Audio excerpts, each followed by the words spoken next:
नमस्कार मित्रांनो, digital Marathi info या आपल्या यूट्यूब चॅनलवरती तुमचे स्वागत आहे। मित्रांनो, केंद्र शासनाच्या माध्यमातून 3 कोटी नवीन घरकुलांना मंजुरी देण्यात आली आहे। यापुढील 5 वर्षात देशभरात 3 कोटी नवीन घरकुल बांधण्यात येणार आहे। मित्रांनो, घरकुल योजनेचा लाभ कसा दिला जातो, कोणकोणते लाभार्थी घरकुल योजनेमध्ये पात्र केले जातात, घरकुलाच्या कोणकोणत्या योजना आहेत, ही सर्व माहिती आपण या व्हिडिओच्या माध्यमातून जाणून घेणार आहे। घरकुलासाठी किती निधी एका लाभार्थ्याला दिला जातो आणि सोबतच घरकुल बांधण्यासाठी कोणकोणत्या सुविधा आहेत, या सर्वांची माहिती आपण या व्हिडिओच्या माध्यमातून जाणून घेणार आहे। तर व्हिडिओ नक्की शेवटपर्यंत पहा व चॅनलवर नवीन असाल तर चॅनलला सबस्क्राइब करून ठेवा, म्हणजे असेच नवनवीन माहितीपूर्ण व्हिडिओज आणि अपडेट तुम्हाला लगेच भेटत राहतील। चला तर व्हिडिओला सुरुवात करूया। प्रधानमंत्री आवास योजनेअंतर्गत म्हणजेच PMAY अंतर्गत 3 कोटी ग्रामीण आणि शहरी घरे बांधण्यासाठी सरकार सहाय्य देणार।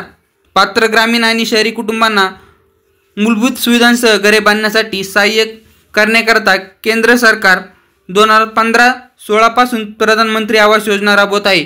PMAY अंतर्गत गेल्या 10 वर्षात पात्र गरीब कुटुंबांकरता 4.21 कोटी घरे बांधून झाली आहेत।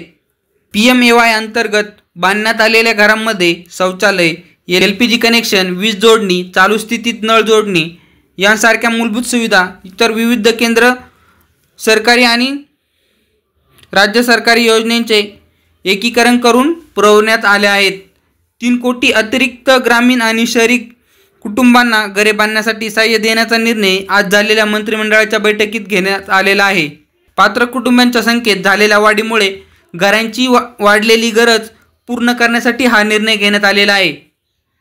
मित्रांनो, हा निर्णय 10 जून 2024 आहे। आता घरकुल योजनेमध्ये लाभार्थी कसे निवडले जातात? आता ही जी योजना आहे ती ग्रामीण आणि शहरी अशा दोन्ही भागांसाठी आहे।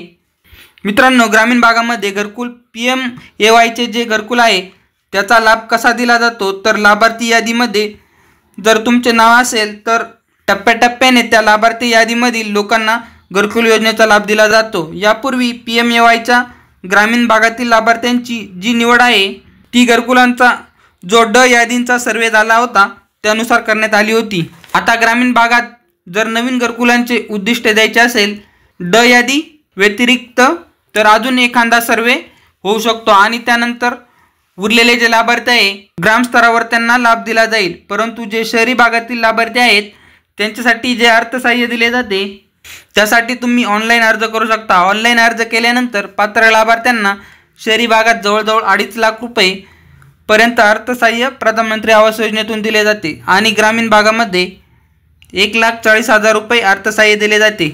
तर मित्रांनो, अशा प्रकारे एक महत्त्वाची अशी अपडेट होती ती आपल्या मित्रांपर्यंत नक्की शेअर करा। धन्यवाद।